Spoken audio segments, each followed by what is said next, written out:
It was meant to be the wedding that ended a century of suspicion between two crowns. Instead, it handed England a Catholic queen in a Protestant land, and the crown jewels were soon pawned to pay for cannons. Talk about a bad start, right? How did one royal I-do help light the fuse for a civil war? Let's dive into a story that's wilder than any historical drama you've seen. Picture this: May 1625, young Charles Stuart, barely 24 and fresh into his reign, found himself in a bit of a bind. England was still reeling from the financial drain of his father's reign, and Charles desperately needed both friends abroad and some serious cash at home. France, conveniently, had both. The Anglo-Spanish War had just ended, and Charles, after a disastrous attempt to marry a Spanish infanta, was keen to pivot. So, the treaty seemed simple enough on paper. England would drop its long-standing, somewhat awkward alliance with Spain. France would sweeten the deal with a hefty dowry, and Charles would marry the 15-year-old French princess, Henrietta Maria. Sounds like a classic royal bargain, doesn't it? But here's the hitch, and it was a big one. Henrietta Maria was a devout Catholic, and Rome wasn't about to let a princess of the blood marry a heretic Protestant king without some serious concessions. The terms were eye-watering for Protestant England. She had to keep her own private chapel, bring her own priests, and, crucially, retain the right to raise any future daughters as Catholics. Charles, perhaps blinded by the prospect of French gold and military support, said yes. You can almost hear Parliament collectively wincing. The public, always hungry for news, devoured the pamphlets and smelled conspiracy. A Catholic queen wasn't just a foreign curiosity. It meant Catholic heirs, and Catholic heirs, for many, meant the terrifying prospect of the fires of Smithfield where Protestants had been burned at the stake being relit. Yet, the king's mind was made up. The marriage contracts were signed by proxy in front of Notre Dame on a crisp 1st of May, when the new queen finally landed at Dover in June.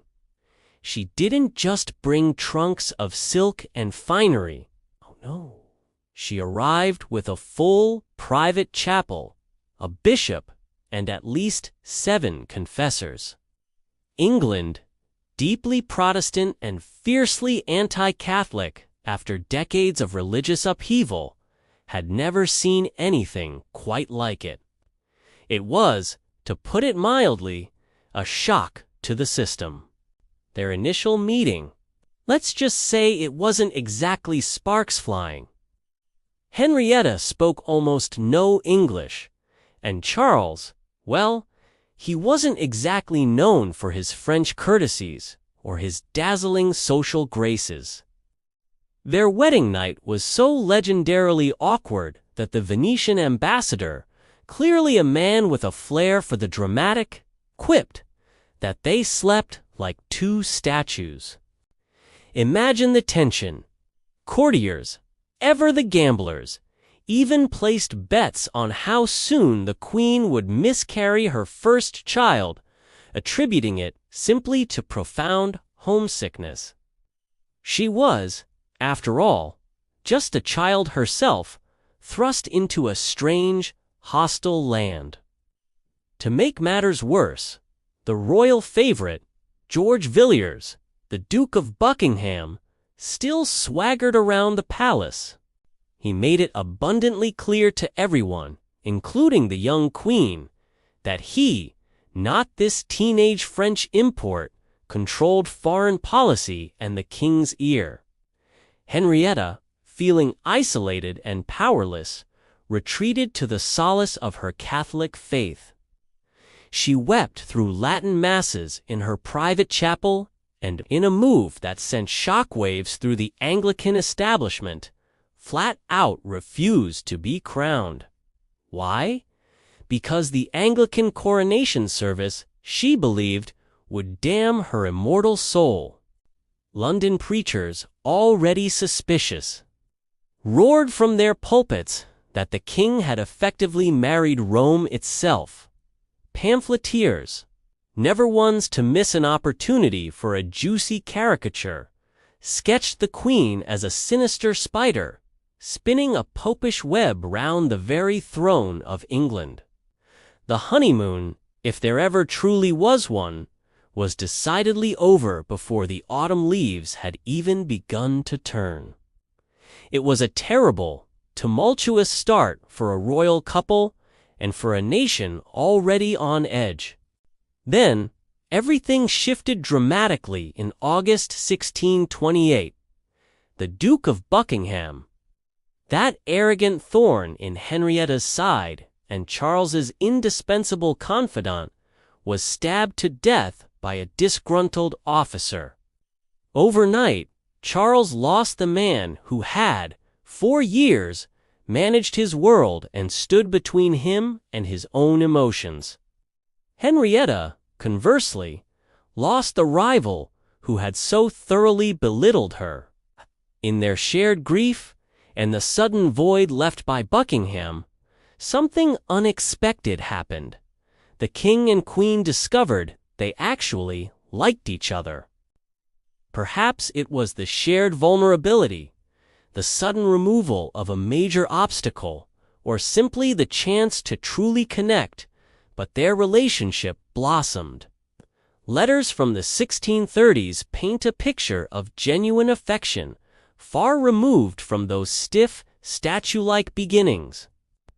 Charles would call her his dear heart and sign off with more kisses than state business strictly required, a testament to a deep personal bond.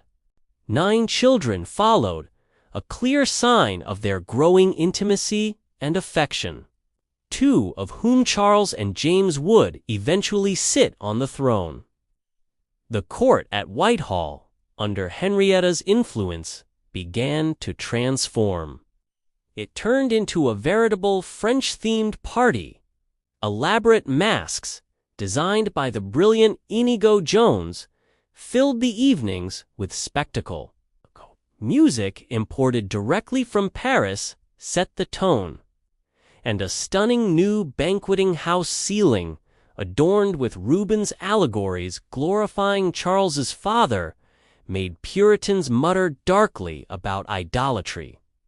Yet, each gilded ball, each lavish celebration, each display of French sophistication, only served to convince a growing segment of the country that the Queen was not just frivolous, but actively dangerous. When the plague struck London in 1636, pamphlets didn't hesitate to claim that God was punishing a king who allowed Catholics to dance on a Protestant stage. Henrietta Maria, with her foreign ways and unwavering faith, became the convenient scapegoat for every ill that befell the nation. By 1640, Parliament hadn't met in 11 long years, a period known as Charles's personal rule, where he attempted to govern without them, largely due to financial disputes. When it finally reconvened, you can bet the MPs weren't in a good mood. They opened their folders and pulled out every single grievance they'd accumulated since 1625. And what do you think was right at the top of that list? The Queen's religion, of course. They didn't just dislike her faith. They actively blamed her for almost everything that had gone wrong. The Irish Rebellion, which they believed she secretly encouraged due to her Catholic sympathies. The Scots War, ignited by Charles's attempts to impose Anglican liturgy, an effort many attributed to Henrietta's influence. And even the deeply unpopular ship money, seen as an arbitrary tax funding a queen's extravagance. They even blamed her for Charles's stubborn refusal to compromise on anything. Henrietta, ever the staunch believer in absolute monarchy and her husband's divine right, warned Charles that yielding even an inch to Parliament would cost him his crown. Charles, increasingly reliant on her counsel and deeply in love, listened. And with each concession, he refused. The wedge between king and Parliament split wider and deeper. As the country teetered on the brink of war, Henrietta Maria sprang into action, demonstrating a steely resolve that few had anticipated. She pawned her beloved pearls to buy muskets for her husband's cause. Later, she crossed to the Netherlands, not for a leisurely vacation, but to pawn the very crown jewels of England, to hire Dutch gunners and secure vital military supplies. Back home, Parliament, masters of propaganda, printed her private letters, doctored them to twist her words, and screamed about a papist plot orchestrated by the Queen herself. The elegant dancing queen who had once graced Whitehall in silver slippers was now riding through the night, carrying saddlebags of gold to fund royalist troops. The country that had once toasted her beauty now, tragically, put a price on her head. Her transformation from a somewhat naive foreign princess to a formidable, if controversial, wartime leader was complete. When war finally flared in 1642, Henrietta Maria was no mere ornamental figurehead. She was a general in silks, a force to be reckoned with. She raised an army in the north, expertly escorted convoys across the River Humber, and narrowly escaped capture at Bridlington, her lodgings smashed by enemy shells as she fled. Charles, full of admiration for his brave wife, affectionately called her his Schedralissima. Parliament, however, in their relentless campaign of vilification, branded her the Belgian strumpet, a cruel and baseless insult designed to undermine her authority and reputation. Each royalist defeat, naturally, became her fault in the eyes of Parliament. Each small victory, conversely, was attributed to her sinister cunning and Catholic machinations. The propaganda machine worked tirelessly against her. In 1644, facing overwhelming odds and pregnant with her last child, she was forced to flee to France, penniless, and leaving Charles to fight and ultimately lose without her crucial support. Her absence was a devastating blow to the royalist cause, both financially and emotionally. Just 2 short years later, the king, her beloved Charles, walked onto a scaffold in Whitehall.